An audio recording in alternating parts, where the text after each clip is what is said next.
Hey, this is Jim Noble here. We're going to jump start this 2014 Chevy Bolt. This is our positive side. We're going to get on that tall stud sticking up, and then we're going to go to our ground. Now, this is just to ready on our vehicle. We don't want to try to charge our auxiliary battery this way, nor do we want to jump start another vehicle this way. This will get us access to open our rear hatch though. And lift up this cover. Now we have access to our battery.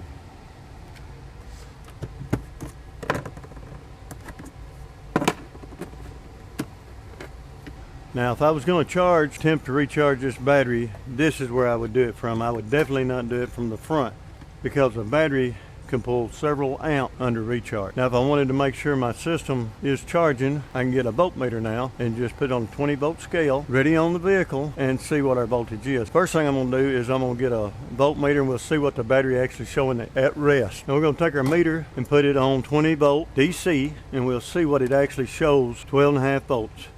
It usually averages around 12.5, 12.6. It's never 13. If it is, it's got a heavy service charge on it. Now, if I feel the need that would like to charge the battery, if I feel like that the battery had got run down, say is where the headlights or the radio had been left on too long. Now, in this case, what I would do, you always want to hook your positive side up first. And the theory is behind that is if there's any arc, especially if you're jumping one off, it's more apt to go to ground instead of try to arc going to ground through the positive side, then it'll go through your capacitors and your relays, your circuit boards. Now, if this battery is run down substantially, I wouldn't take and put this on a scale of 40 amp. What I would do is set it on 10 amps, put it on for about 60 minutes and keep an eye on it. Now, you can step it up, but I like to see just how much of a current it's drawing, because if it's drawing a super heavy current, put it on 40 or jump and it runs over here, your battery may be shorted and may want to explode. Now let's move back to the battery. Now if we're going to try to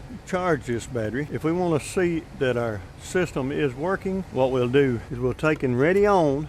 Always pull the ground side as well, but we'll take and ready on the engine, and we know we've already seen that it's 12.5 volts approximately is what the battery is holding. Now I'm gonna ready on and we'll see exactly what the charge system is putting out. Now I do want all loads off, so I'm gonna turn the headlights off, climb it off, as well as the radio. We can do the same again. We'll set it to 20 volt scale, and now we'll see what it was. Remember, it's around 12.5 volts. That's going to vary as the car sets. Now look at this. We're at 15 volts. Now as this battery charges back up, that voltage will actually drop. And this probably would be the best way to recharge this battery anyway. Let the system take care of itself. Now we do know that the system is charging this battery. I don't feel like 15 volts. 15 volts is a little high, but I don't think it's beyond its means, and the less charged the battery is, the higher the voltage is to force more amps. Now in the event that you decide to take it and have your battery tested, the problem is you can access it for testing, but you can't access the cold cranking amps. Now this vehicle is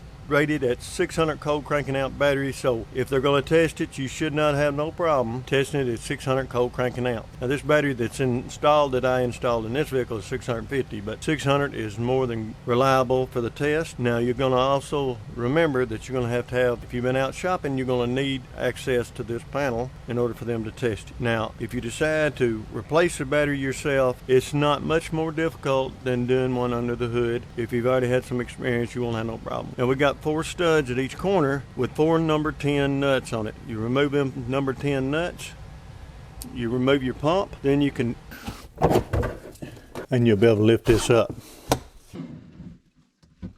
Now we got a number 10, we're going to take care of that.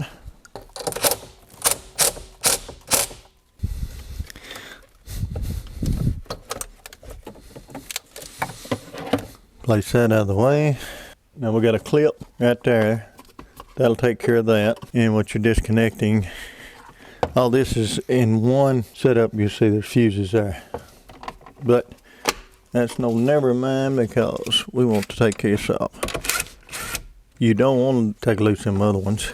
Now then, let's see if that'll walk out there. That'll lift up there. Got another one back here that we'll raise up. Just set that to the side. Now we'll take our 13. Take it all the way out.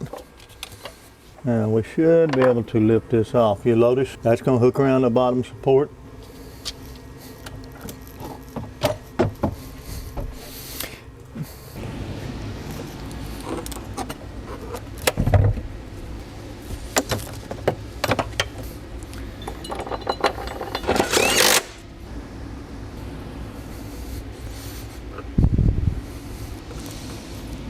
Now, in case the battery overheats,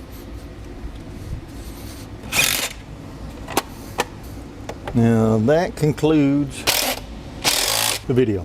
I'm James Noble. Thank you for watching.